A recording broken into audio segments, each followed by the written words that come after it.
You're listening to Interactive Wrestling Radio, featuring the Interactive Interview, courtesy of WrestlingEpicenter.com. Welcome back to Interactive Wrestling Radio. Joining us on the Newsmaker line is a gentleman who just recently appeared on TBS in front of Cody Rhodes on the Go Big Show, performing wrestling moves, wrestling stunts, if you will. I'm speaking, of course, of Leroy Patterson. Mr. Patterson, are you with me? I am here. Good to see you. Good to hear you. Good to hear you, too. Yeah, I'm still old school. I don't do the whole video thing. I don't really want to be on camera. No it's worries. a pleasure to have you on. It's a pleasure to be here.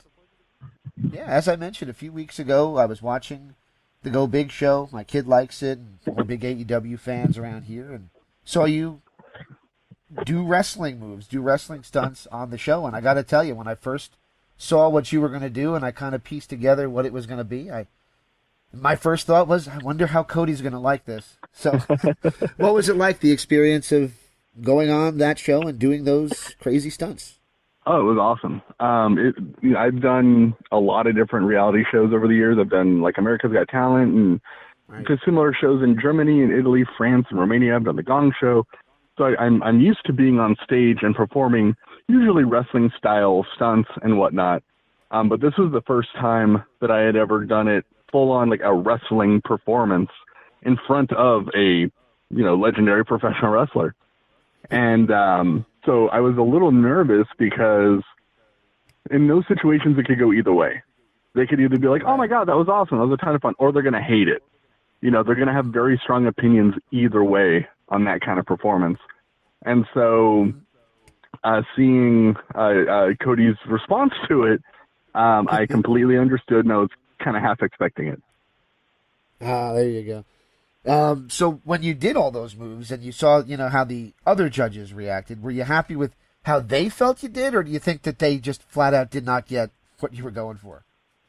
I thought they dug it, but I think they kind of let Cody kind of lead the feelings on it. You don't want to be too, you don't want to be too outspoken when someone else is so ingrained in something. You leave it to the professionals, and so I kind of feel like they kind of went based on kind of how he was feeling. But I mean, there was a lot of stuff they didn't air, but some people did say some really nice things about me and the act and stuff. So that was good to hear. And then they cut a scene where Howdy Price beats me down with a barbed wire chair, and I was a little sad that one got cut because that one hurt the most. But why do you think they cut it for like standards and practices, or what do you think the reason was that they cut that out? I think it was just time. I gave a 6-minute performance and they needed it to be 2.5 minutes, and the easiest way to cut it would be just to cut that segment and not try to force it through and cut everything else down. So I get it. It's unfortunate, but I get it. Very cool. Very cool. Now we talked a little bit about how Cody reacted, and I'll tell you the one thing that really did surprise me is he's, this isn't wrestling. That's not wrestling. That's not what wrestling's all about. But I'm going to bring you down to AEW Dark. And I'm like, how does one thing add up to the other? Was there something that was said that led to that, or was that kind of out of the blue that he offered you that opportunity? It was a little out of the blue. I like to say that that is the I've never had someone be so angry and mean and then so incredibly kind, one right after the other like that. They did trim down what was said. He did kind of rail on me for a good, 3 minutes, 4 minutes. But we talked about it. We talked about how he's like, you're not, the shape you're in is not traditional wrestler shape, but he's like, if you look back at people like my father or other people who had non-traditional wrestling physiques, they still did amazing. So I think there is you've got something. And he would talk about how, like, I've obviously got the charisma and the ability to get people behind you without doing very much already, so like he saw something there. And so while they trimmed it down on the show, there was a little bit more to that, but it still did feel very much out of the blue. Because I thought, oh man, this guy hates me. All right, well, we tried. We had fun.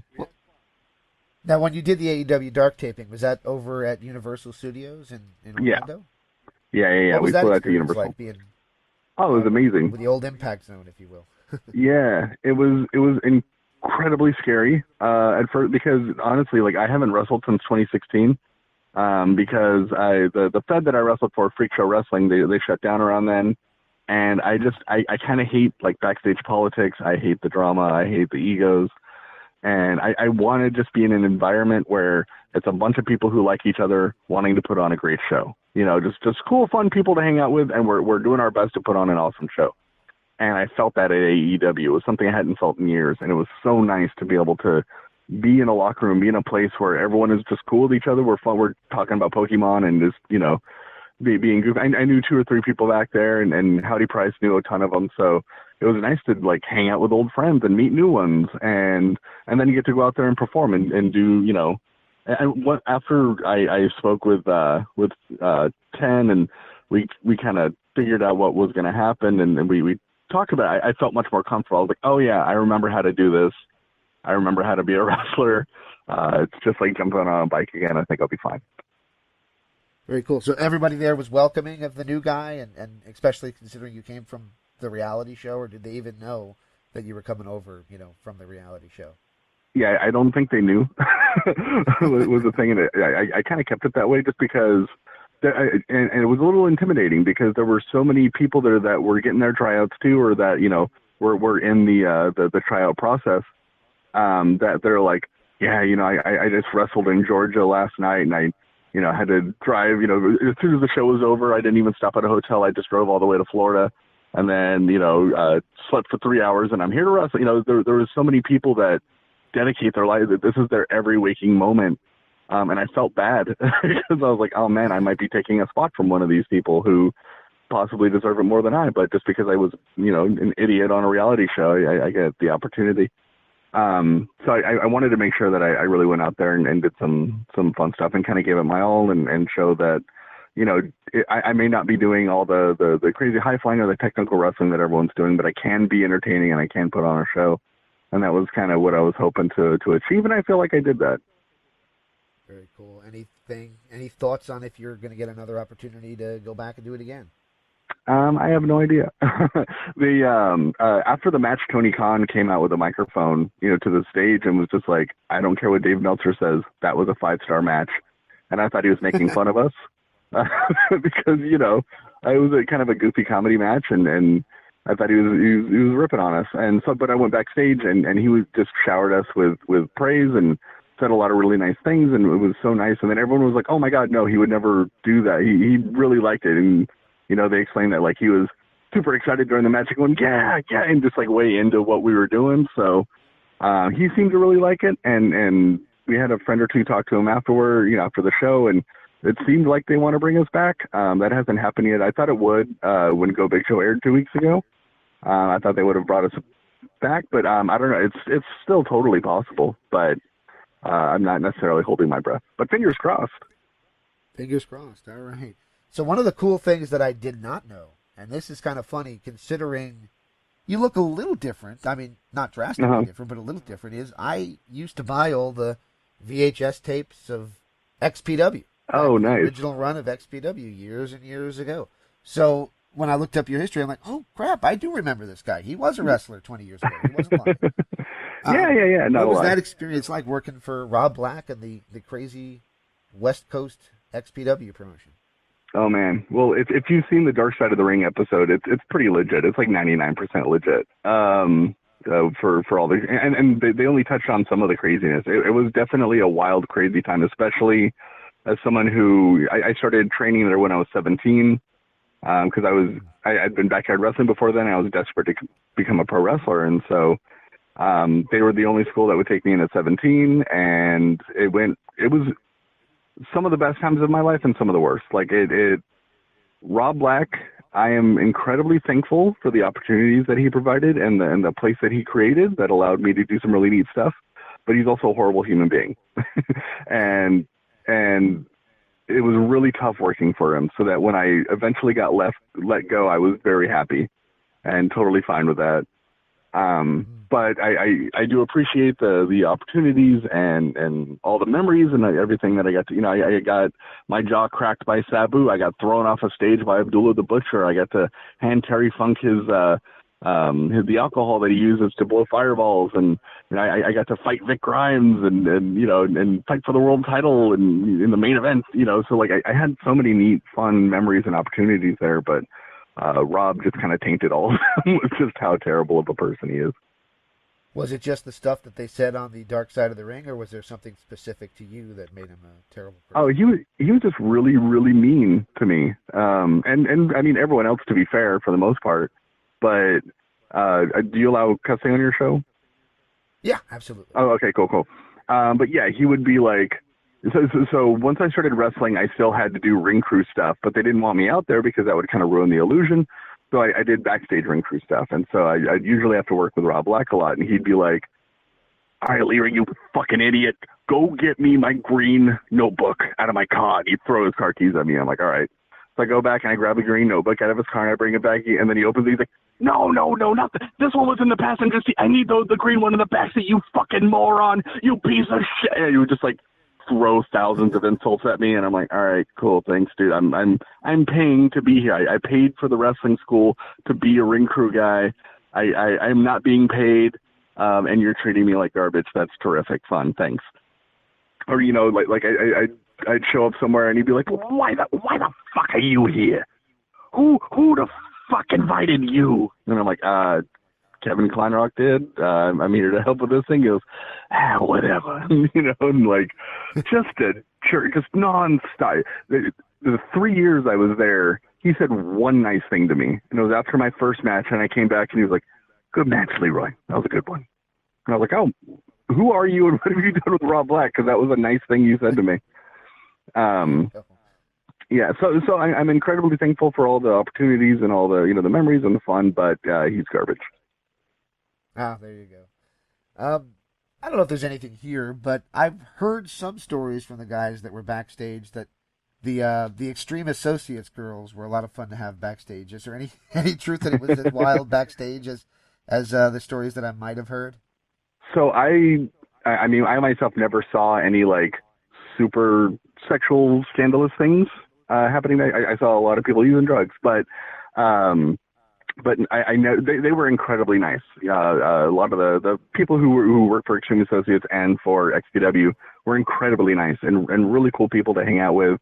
Like Lizzie Borden was so cool. I remember one time it was Christy Mist and Kevin Kleinrock and me and a couple of the other people, and we were out flyering in Bakersfield for like our first show that we were doing out there.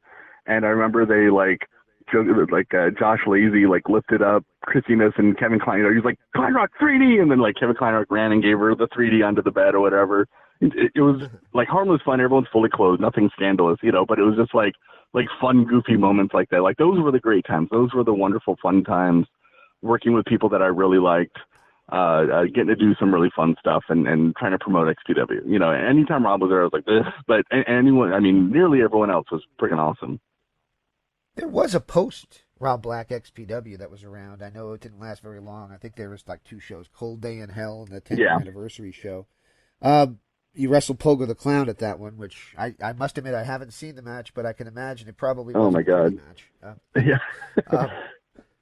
What was that experience like, and what was XPW like in the post Rob Black era? And did you guys think it was like going to come back, or did you kind of see it as like reunion shows kind of things?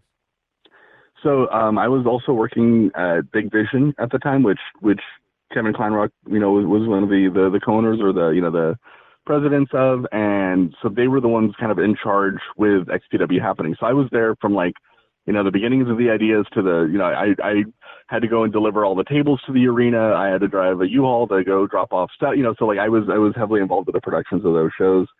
They were fun. I thought they were a great time. I think we put on some really neat stuff, and I kind of think the hope was that we would continue, and I'm not 100% with what happened. I don't know if it was like a weird rights issue or what the deal was, but it didn't continue, obviously. But wrestling Pogo was a ton of fun. He was a dude I always wanted to wrestle in XPW, and I was sad I never got the chance. And he hits really hard. Really hard, you can watch the match. There's a moment where he gives me his trademark patented devastating clothesline, and he hit me so hard I got the worst case of deja vu that I've ever had. You could see it in the video. He clocks me with a clothesline. I go down, and then my eyes go wide, and I start looking around, kind of freaked out, like, wait, what? I've been here. I've been here before. I've done it. What is happening? And it's 100% legitimate. I had the worst deja vu and thought I was reliving a moment in life because he hit me so friggin' hard in the head. And then he comes over and like smacks me with a trash can lid or something, and it straightens everything out. But yeah, that was a ton of fun. So that was XPW X was the 10th year anniversary. That was when I fought Pogo, and it was cool because I got to bring at the time I had a stunt crew called No Mercy Video, and we would do like viral video stunts, and shows would contact us to make really cool stunts and crazy stuff. And so I got to involve them in the storyline that we set up at Cold Day in Hell, and then we concluded at XPWX. And so I get to, Pogo went through before the show and beat the crap out of all the other people in our crew, whittling us down to 3 members, and then destroyed the 3 of us in the ring. So that was a blast. It was great to be able to do stuff with my friends and put together some really fun stuff and have Pogo just beat the crap out of us. Very cool. All right, so you mentioned that you did America's Got Talent, and obviously that's I would say, I don't want to be disrespectful to the Go Big Show, but I would say that's probably a bigger show than the Go Big Show.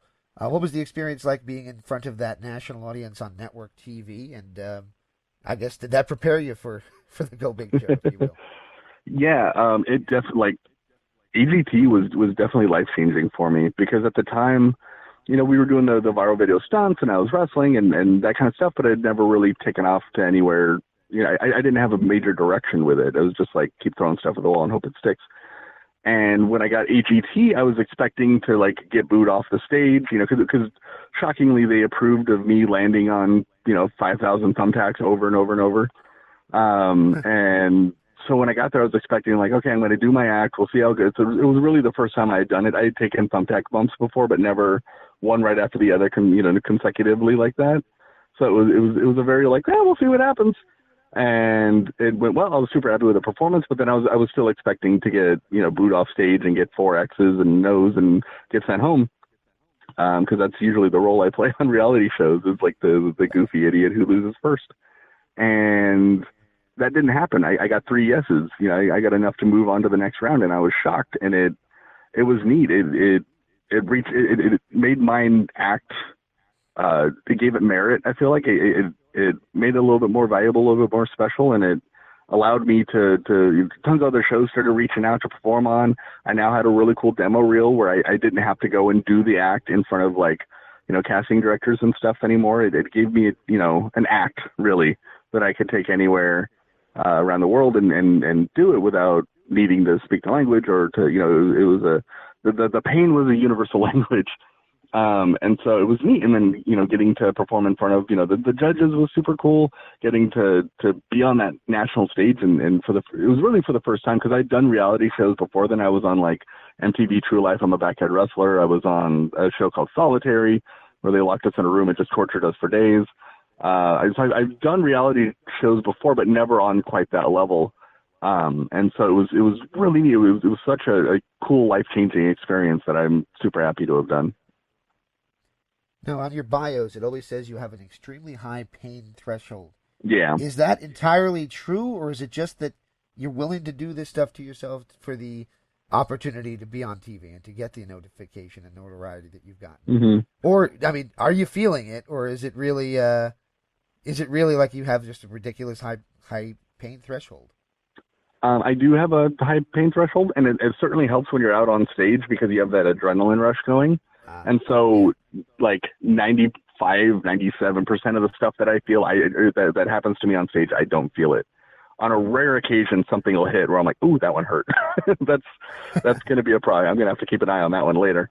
But yeah, nearly every time I don't feel it. It's good. I feel it afterward, like in the hotel that night or whatever. I'm usually a little beat up and, take a day or two to chill and relax.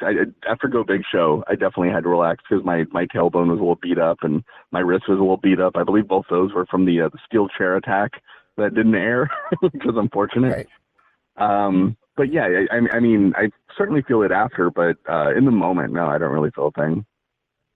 Cool. Well, a couple more questions, then I'll let you go. One Oh, you no don't worries. have to answer, but I'm just curious. On the very same episode of Go Big Show, there was a acrobat act where they twirled around by the hair. Oh, and they yeah. never made it to judging. They said there was an incident and they were not eligible to continue. What happened? Any idea what happened there? You know, I honestly don't know. I knew that both of them, Stephanie and Christopher were super cool. I don't know because we didn't film all the acts on the same night. Oh, okay. You know, they were magic. Yeah, oh, big time. Yeah, because they would have to they would film all the acts that have like the giant water tank, and then they'd film all the acts that have the big rodeo set up, and then so they were split up. So I didn't see what happened before or after. And yeah, they didn't. So the judging or whenever what happened didn't go down the night that I was there. Because we had left right after judging. As we're walking out of the arena, our plane tickets for the next morning appeared in our phones.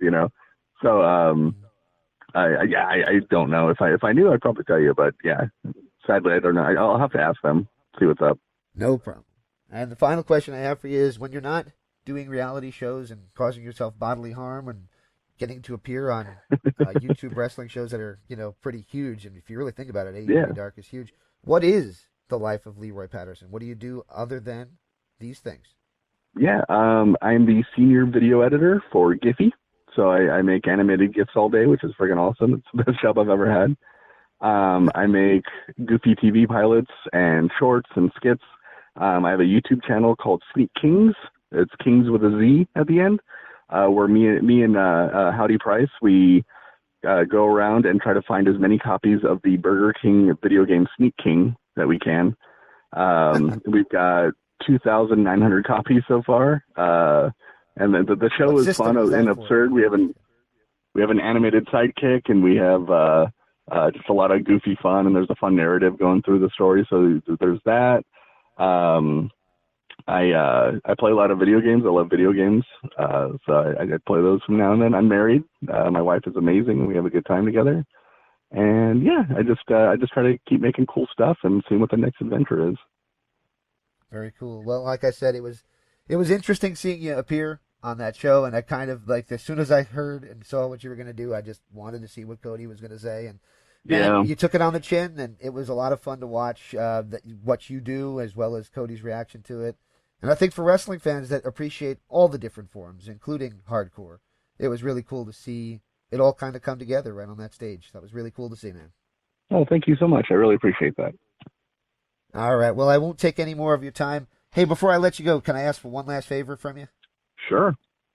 You mind giving me a station ID, just saying this is Leroy Patterson, and you're listening to the Wrestling Epicenter? Yeah, you got it. Are you ready? I'm ready, yes, sir. This is the Human Tack Board, Leroy Patterson, and you are listening to the Wrestling Epicenter.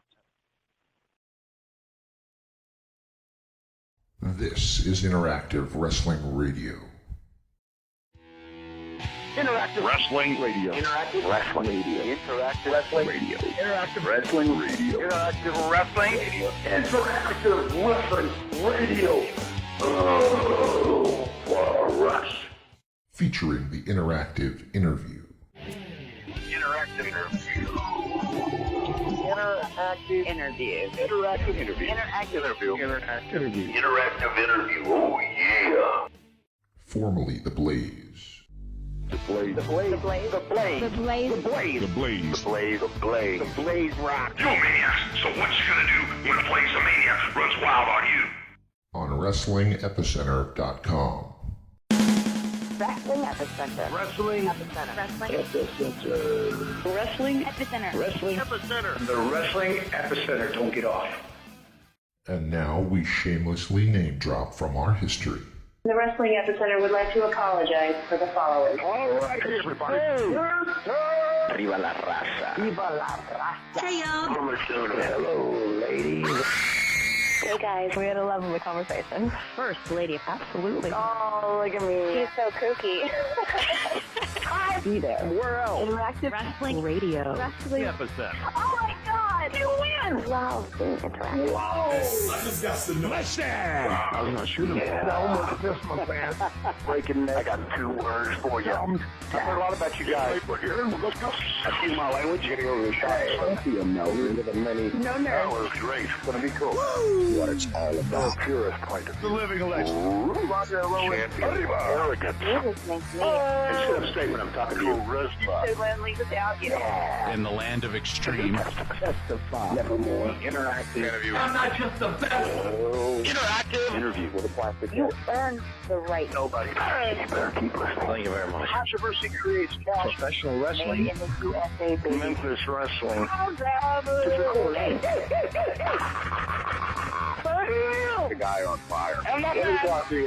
We were sexy. What a show. The one and only. Interactive Wrestling Radio. Wrestling Epicenter. Interactive interview. We took care of the business. This isn't ballet. We are huge with this whole. You're where it's at. You better recognize who's the best. Make sure to tune in each and every week. I'll come out of your computer. Knock down your door and turn it on for you. Or else I'm going to kick your stinking teeth in. And that's the bottom line. Have a nice day. Don't forget to like and subscribe.